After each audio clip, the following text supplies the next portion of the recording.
Hi guys, welcome back to our channel. Just a real short video today on the world's lightest travel tripod. Now this is something that I've had to piece together. Definitely not a sponsored video because I got all this stuff off eBay, but you can piece together one of these yourself. And if you're a carry-on traveler only and you just take your carry-on bag, no suitcases, just whatever you bring onto the plane with you, then I think this is a really good option for you.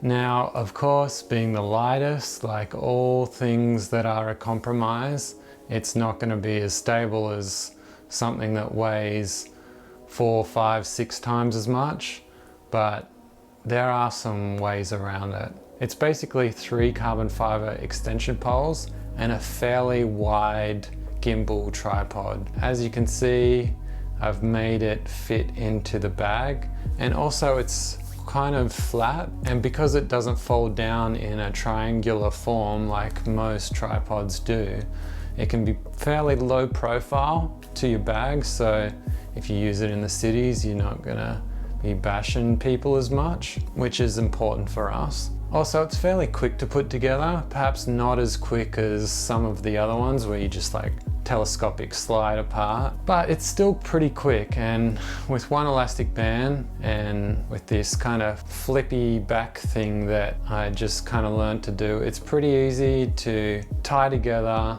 And I've also got this lens cap holder, and I hate those things, but I found a good use for it because it's got a bit of elasticity. It can kind of hold it into the pocket. You might need something like that if you do have one of the more loose fitting type pockets like this think tank bag happens, but some will reef it down pretty good.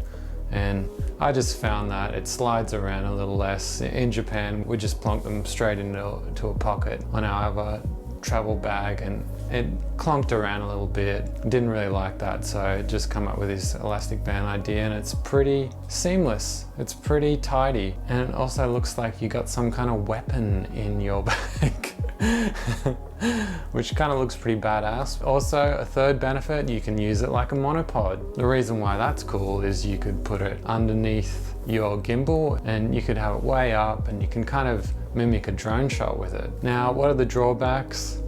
Firstly, it's not going to be as stable as a big tripod, like I said at the start. And also, you might need something to kind of weigh it down.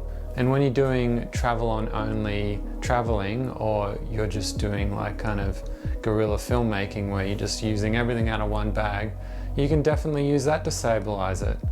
And if you're near something like a pole or something, it's really hard to attach a traditional tripod to a railing or something because they A-frame out. It makes it a bit harder, but because this is straight up, you can attach it to things. So if you want a bit more stability out of this tripod, you can attach it to a railing with some kind of strap. But just be careful. We did all our wedding photography with this tripod, and that was a big full day, and did put it in some precarious positions. I mean, sometimes you had to risk it. I did not advise that because our cameras are expensive devices, so you just need to think about it. And that goes for all tripods. It doesn't matter how good your tripod is. If you put it in a place where it's one leg's going to get kicked over, your very expensive camera is going to go down with it. So not just this tripod, but whatever tripod you use, I'd be very cautious when you're traveling and you're in crowds or there's gusts of wind. Like all tripods, use it with caution is what I'm trying to say. And yeah, I've looked at other tripods and I'm not averse to buying new gear, as you might know about me, but I just can't seem to find a reason to get anything over this because it really suits our needs. And the lightweight, it's like 615 grams, and that's with the Manfrotto ball head, and you got the metal tripod base. It's very light, and it suits us down to a T. It's exactly what we like. Anything to make our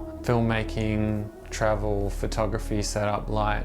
So I hope this video was helpful to you. Please like and tell us your thoughts. I'd love to hear some unconventional ideas that you've come up with yourself for your photography and filmmaking. And yeah, subscribe if you haven't already. We really appreciate that. Have a great weekend, guys, and have a great week. See you in the next one. Bye.